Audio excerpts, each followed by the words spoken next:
All right, welcome to Hoops Tonight, presented by FanDuel here at The Volume. Happy Thursday, everybody. I hope all of you guys are having a great week. I'm coming to you guys from North Star in California by Lake Tahoe for one of my favorite ski trips every single year. But we had some really entertaining basketball last night. So before I hit the slopes today, we're going to talk about some hoops.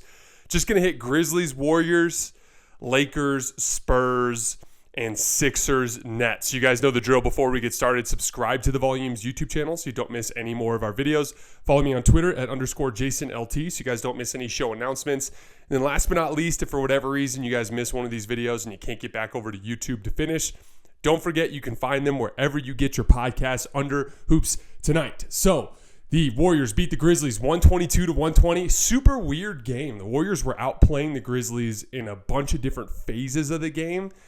The Grizzlies usually physically dominate teams. That's their MO. They defend at an extremely high level. They grab a shit ton of rebounds. But the Warriors out-rebounded them 44-36. They grabbed 14 offensive rebounds, a bunch of key offensive rebounds late in the game. So a big driver of their comeback there in that fourth quarter. They shot better from the field. They shot better from three. They shot better from the line. But a story that you Warriors fans probably remember many times over the years, they just couldn't take care of the basketball. They had 22 turnovers. The Grizzlies scored 29 of their 120 points off of Warriors turnovers. Like I've always said with the Grizzlies in particular, they're constantly trying to run. They're constantly trying to force turnovers and get out in the open floor because that's their best chance to score. This is not a good half-court offense team. And then things slowed down there at the end of the game, and it became time to execute, and the Warriors are a better execution team, and they came back to win. They were down 10 midway through the fourth quarter. Classic Splash Brothers from there. Klay comes flying off a screen on the left side to hit a three. Then he has a really nice back cut off a feed from Draymond for a reverse layup. Then Steph Curry comes flying off a screen. Steph had 10 points out of 12 for the Warriors over a 2-minute and 30-second stretch to put the Warriors up 3. But then we got to the bizarre ejection, and this was a really weird sequence. So I believe it was Klay Thompson misses like a short little like floater in the lane, and Dante DiVincenzo comes flying in and taps it out. And keep an eye on that in particular because Dante all game long was crashing the offensive glass with guys like Tyus Jones and Ja Morant on him, guys that he has a big physical advantage over, and he was capable of tapping the ball out and saving some possessions. He only registered 2 offensive rebounds, but he got a bunch of contested like taps that effectively amounted to offensive rebounds, even though it wasn't him. But the ball gets tapped out, ends up in Jordan Poole's hands. Shot clock resets to 14. Jordan's kind of open, right? Like it's not like he was smothered or anything, but it's a 30-foot shot. About a little over a minute left. You have an opportunity to run some more time off the clock, and he puts it up and misses it. And Steph just loses his mind and chucks the mouthpiece out of bounds. And I mean, it really is this simple. I understand where Steph is coming from. You've lost a bunch of games this year in late game decision making. Jordan Poole in particular, especially in the last month, has had some bad late game moments where he's made some poor decisions. So I understand the frustration, but Steph, you're the best shot creator on the team. You just scored 10 points in 2.5 minutes to get the Warriors in position to win. They need you down the stretch. Got to keep your emotions in check. That said, like I'm not worried about that, particularly with Steph. That's getting himself kicked out of games has not been an issue for him over the years, but it was just kind of a bizarre sequence. And in the moment, as I was watching it last night, it was definitely like one of the things you probably did not have on your bingo card last night as a Warriors fan was Steph gets ejected for yelling at Jordan Poole and chucking a mouthpiece. But the encouraging part is the way Golden State responded because Ja Morant really seized the momentum after that play. He had a really nice driving scoop shot and pick and roll. Then he had another play where he drove and drew a foul on Draymond Green. And he actually put the Grizzlies up 1 of 118-117. But then the Warriors ran that like variation of Spain pick and roll that they've run a bunch of times this year. I've talked about Spain pick and roll is usually where you have a shooter relocate from under the basket to the top of the key. But the Warriors have a variation of that that's kind of like a 5-out set where they'll have Steph start on the left wing. In this case, it was Jordan Poole. But they'll have Draymond Green set the first screen. Then they'll have Klay set the second screen. And then they'll have the other two guys spotting in the opposite wing and corner. And so the whole side is cleared on the left side. And as Jordan Poole comes over the screen, Klay Thompson just relocates across the top. It's like a hybrid of Spain pick and roll where instead of you're relocating from the basket to the top, he's relocating from the wing to the opposite wing. And essentially what you're trying to do there is in that screening action, you're trying to get Klay's defender to lag a little bit to help on that screen and roll action so that Klay can find an opening on the weak side. And what was really smart about this particular play was Draymond rescreened. So Klay comes off the screen and he's not entirely open, but Jordan takes his retreat dribble and looks back that way, and Draymond reverses the screen and screens back for Klay, coming back towards the top of the key, and gets tons of separation, gets a good look at three, and knocks it down. Klay Thompson was unbelievable in the fourth quarter of this game. But you go down the other end, and Ja Morant, who I said, the Grizzlies' half-court offense issues are not because of Ja Morant. It's because they don't have nearly enough ball handling and shooting after Ja Morant. And Ja makes a really nice isolation move, draws the help from Draymond Green, makes a really nice wraparound pass to Brandon Clark, and we're tied. We call a timeout, go down the other end, and on the baseline, Klay Thompson shoots a quick little 15-footer. He misses it. Once again, Dante DiVincenzo, with a little bit of help from Anthony Lamb, they go after that contested rebound, trying to tap at it. Ja Morant hits it out of bounds. Warriors stick with the ball. And this is where it gets really interesting because they're going to run a baseline out of bounds play, and Ja Morant is guarding the inbounder. Now, everybody who has a coaching background, I coach a little bit of high school basketball here in Tucson, you have a specific ideology when it comes to certain situations, whether that's like, oh, like I like to foul when we're down or up three, or no, I like to play defense when we're up three, or whatever it is, your specific ideology. My ideology for guarding baseline out of bounds is I always take the guy who's guarding the inbounder and I put him directly under the basket, no matter what. And his one job is to prevent any sort of pass, an entry pass, underneath the basket. And the main reason why is because, especially in a situation like that, like, yes, the inbounder relocating out is a threat, but you can switch that. So, for instance, if the inbounder throws the pass and then flares out to the three-point line, the guy he's throwing the pass to get the ball back, his defender can jump out there. But no matter what, I need to protect the basket at all costs. If I'm going to lose in a situation like that, I want to lose on a jump shot. I don't want to lose on an easy layup under the basket. And even more strange than that was, so Ja Morant, instead of guarding the basket, Ja Morant lunges out and guards the three-point line. So no one's protecting the rim. Zaire Williams is guarding Jordan Poole. And in all of the chaos, he's shading onto Jordan Poole's right hand as if he's going to run out to the sideline to get a jump shot. And to Jordan's credit, for the poor decision he made on that three, he made a really smart read. He saw that Zaire Williams was overplaying him, and he just back cuts him to the rim. Now, that doesn't work if Ja Morant is protecting the rim, but he wasn't. So he saw the read. He saw Ja Morant lunge out. He saw Zaire Williams shading on his right hand towards the sideline, and everything was wide open under the basket. Jordan went quick. He didn't try to get cute with the layup. He just went right to the front of the rim. He caught Zaire Williams sleeping, and he won the game. And, once again, here we go. Late game situation. It's close. Execution is what wins games. It's one of the biggest reasons why I have the Warriors as my championship favorite. 2 plays at the end of the game, that hybrid Spain pick and roll for Klay Thompson, and then that baseline out of bounds. They executed it properly, got wide open looks, and won the game. I've just seen way too many basketball games over the years be decided by execution. That's why I value that the most, and that's why I trust Golden State the most, even though they've had so many issues this year in other areas of the game. So kind of zooming out a little bit, the Warriors have alternated between wins and losses since Steph returned, but they have the Raptors at home on Friday to break that trend. But the Raptors just went into Sacramento last night and kind of manhandled them.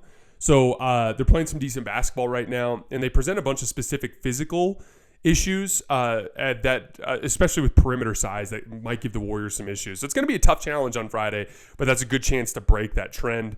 Memphis followed up their 11-game winning streak with a 4-game losing streak.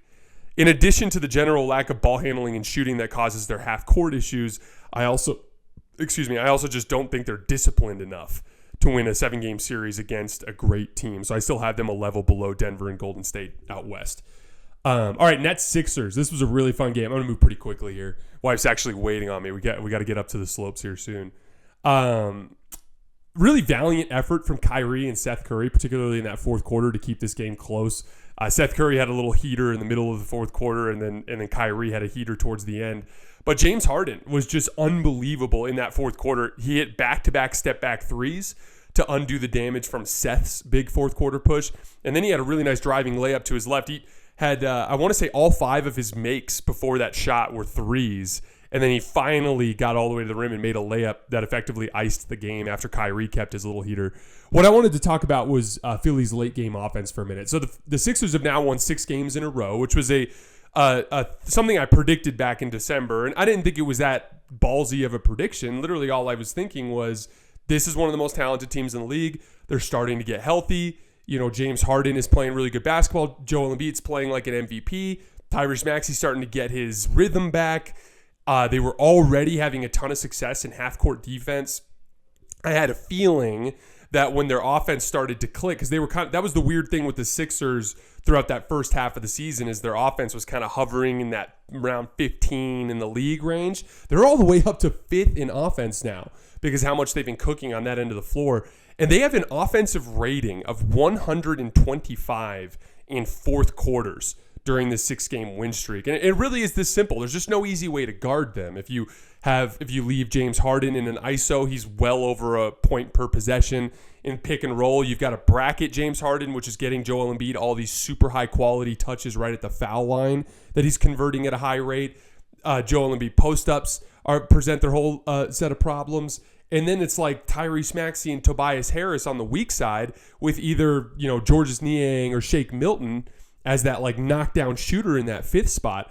There's just a high quality shot every time down the floor. And, basketball is a make or miss league to a certain extent, but at the same time, like, chances are if your shot quality is better than the other team, it's more likely that you're going to make the shots. And that's going to be the difference at the end of the day.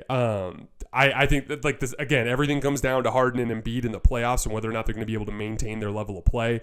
But they're going to get high quality shots in late game situations, and they're going to have an outstanding half court defense. They're going to be tough to beat.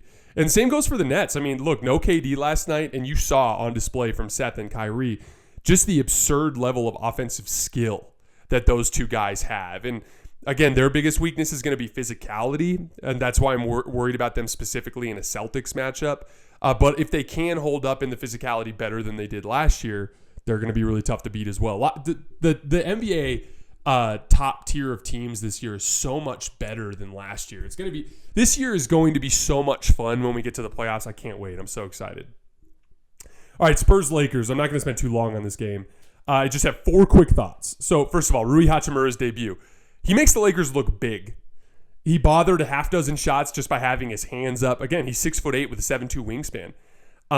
He grabbed 6 rebounds in 22 minutes, which is great. Several contested rebounds. It's like seeing a real big forward fly in to grab a rebound for the Lakers not named LeBron and Anthony Davis is kind of bizarre to watch because we just haven't seen that in a few years. He gives them a legit NBA front court with LeBron on the bench. And that's vitally important for a couple reasons we're going to talk about here in a second. They ran 23 possessions last night with AD and Rui Hachimura at the 4 with no LeBron, and they were plus 19 net rating in those 23 possessions. Again, very small sample size against a bad team. But it allows them to stagger LeBron and Anthony Davis effectively, which is immensely important if they do decide to trade Russell Westbrook. Because Russ is on and he was really good in the previous 10 games, I want to be clear. But he's been nightmarishly bad in his last 3 games. The Lakers are minus 34 in the last 3 games when Russ plays, and even when he's off the floor. Last night he was minus 10 in a 9-point win, but it goes even beyond the box score to just, one, he can't make a 3 to save his life. I think he's like 1 for his last 13 or something like that. And his body language is weird. And his decision-making has fallen off after being really good in the previous 10 games. So I wonder if he's hearing things from his agent or just in general from Rob, if they're hinting at him that it's likely that he gets moved or something, because the shift in his body language has been really strange in the last couple of games. But here's the thing. If they do trade Russ, you need to be effective with LeBron off the floor, because that's one of the ways Russ has been great this year, is running those bench units. So I wonder if he's hearing something. But again, with Russ off the floor and LeBron off the floor, having Rui Hachimura with Anthony Davis gives you a real traditional NBA front court to build a defensive foundation on. And Rui flashed some of that high-level shot creation last night, which helps you score in the half court in those situations. Offensively, Rui showed a little bit of everything. He had 2 buckets in transition, a transition run out in the first half. Then he had a trailing 3 in the second half that he made. Remember what I was saying in my deep dive with Rui the other day? He's actually shooting the 3 much, much better in transition than he is in the half court. And I think a big part of that is his momentum is already heading towards the rim. He's got a little bit of a hitch in his shot. And so because his footing and balance is better in transition because his forward momentum, I think he's hitting those shots at a higher clip as a result. But he hit a little transition 3. That's going to be big when the Lakers are running. Then he had 2 buckets in the half court. There was a broken possession in the first half. Nothing was really open. Max Christie swings him the ball on the right wing, and he just breaks his man down off the dribble and hits a pull-up 15-footer. That's going to be big time, especially when they get into the playoffs. Those of you guys who listen to the Draymond Green show, he specifically talked about that a little bit in his last episode. And then the second bucket was a post-up play. AD actually joked after the game that they called one of AD's plays for Rui. And then he said he went up to Rui and was like, hey, if they don't double team, that shot better go up. And he took a post-up fadeaway over his right shoulder. Great footwork. Knocked that thing down. And again, that's super encouraging. It's bad team, small sample size, need to see a lot more. But having that functional, real NBA forward next to LeBron James and Anthony Davis just adds a dimension to this team that they haven't had since they won the title. Anthony Davis was a little out of rhythm, which is to be expected, but he blocked 4 shots. It's truly amazing how much he changes the physical profile of the Lakers. When AD was out, almost every single game the Lakers were physically outmatched. They were fast. Like I said, their advantage was their speed as they went small. And they had some really good downhill players that were difficult to deal with, like Dennis, LeBron, and Russ. But in the aggregate, if you factored in all of the physical elements of the game, the Lakers were outmatched every single night. And they basically just made up for that with LeBron's greatness, a bunch of guys on the bench playing well, and relentless effort. They've been a team that just doesn't quit over the course of the last couple of months. But when you watch them last night with AD back, and especially with Rui out there, they're huge. They're a huge NBA team now. When they play Rui and LeBron and AD together, they're going to be bigger than just about every single team they play. That's 3 7-foot wingspans in the front court. That's Orlando Magic stuff. That's Cleveland Cavaliers stuff. That is high-level defensive length on the front court. And you saw some sequences last night where the Lakers were swarming on defense, and it was kind of frightening to see the long arms everywhere as they were making defensive plays. You probably remember that play there in late fourth quarter where Dennis Schroeder flies over and blocks the three-point shot on the wing, which gets saved in bounds, and then they drive on Rui, and Rui swallows up the drive, and it gets swung to, I think it was Zach Collins in the middle of the lane, and Anthony Davis comes over and blocks it. Like, that type of frightening defensive rotation, those are the physical advantages that were missing before this trade and before Anthony Davis came back from the injury. You want to have multiple advantages so that you can win multiple ways. The Lakers have shown that they can win with speed, but now they have the ability to win with size. And that last missing piece is the ability to win with skill. And there's a couple of specific ways that'll help there. One, LeBron getting his jump shot back to where it was the last few years. He has been shooting better. And really what they need to do is make a trade for a real shooter, a professional jump shooter. Because as you can imagine, if you got a lineup with LeBron and Anthony Davis, with Rui Hachimura and Dennis Schroeder, and a real shooter, whether that's someone like a Gary Trent Jr. or a Buddy Hield or a like a Bojan Bogdanovic, and I'd probably order them. I'd probably go Bojan 1, Gary Trent Jr. 2, Buddy Hield 3.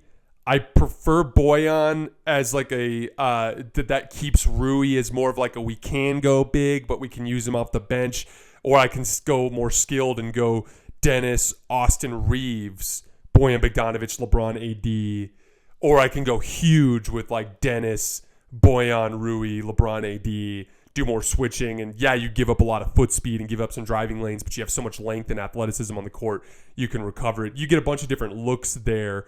I don't hate the idea of Gary Trent Jr. I think he fits really well as well. I just think Boyan is a better player.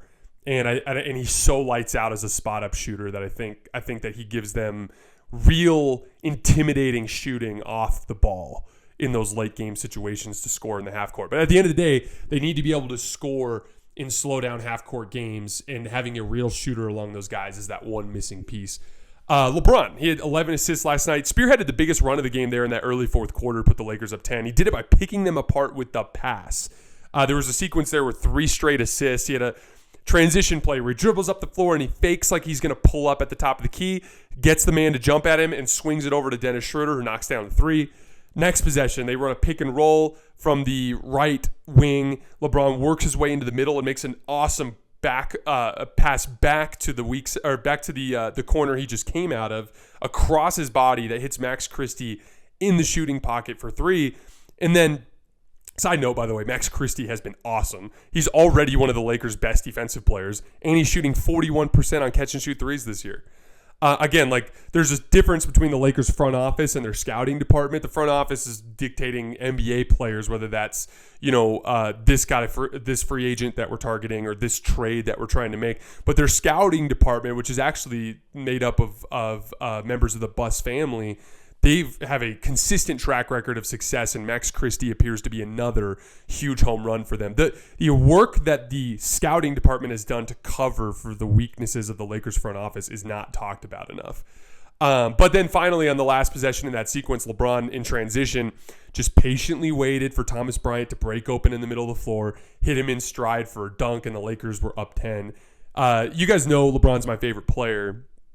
But those kinds of sequences are my favorite LeBron sequences, where they're locked in on defense and they're getting stops, and LeBron is just attacking the other way in transition and making passes to guys. He's always been one of the best surgeons in basketball. It's always been one of the most underrated parts of his game. And seeing that kind of vintage sequence last night was definitely a lot of fun, especially for me as a LeBron fan. One last note, and then we'll be done for the day. Darvin Ham. He basically removed Wenyen Gabriel from the rotation last night. He only played 1 minute in garbage time. He was basically the only forward that was playing for the Lakers before the Rui Hachimura trade. And so I get it. It's tough. It was a weird day. You're bringing back AD and Rui. You have weird rotations because AD and Rui are coming off the bench. So I get that it was weird, but Wenyen is too good to not play. He needs to be out there in some capacity. So I'd like to see them cut back a bit, maybe on Patrick Beverley's minutes and maybe a little bit on Russ's minutes, to try to find at least one shift each half for Wenyen to play. Because, again, like, especially with what the work he's been doing on the offensive glass, and he's actually one of their better defensive players, I think they need to find a way for him to play. All right, guys, that is all I have for today. Saturday night is when I get back from this trip, and we're going to be covering a bunch of games from Saturday night, including Lakers-Celtics on Sunday morning. So keep an eye on the feeds on Sunday. As always, I sincerely appreciate your support. I'm going to go hit the slopes, and I will see you guys in a couple of days.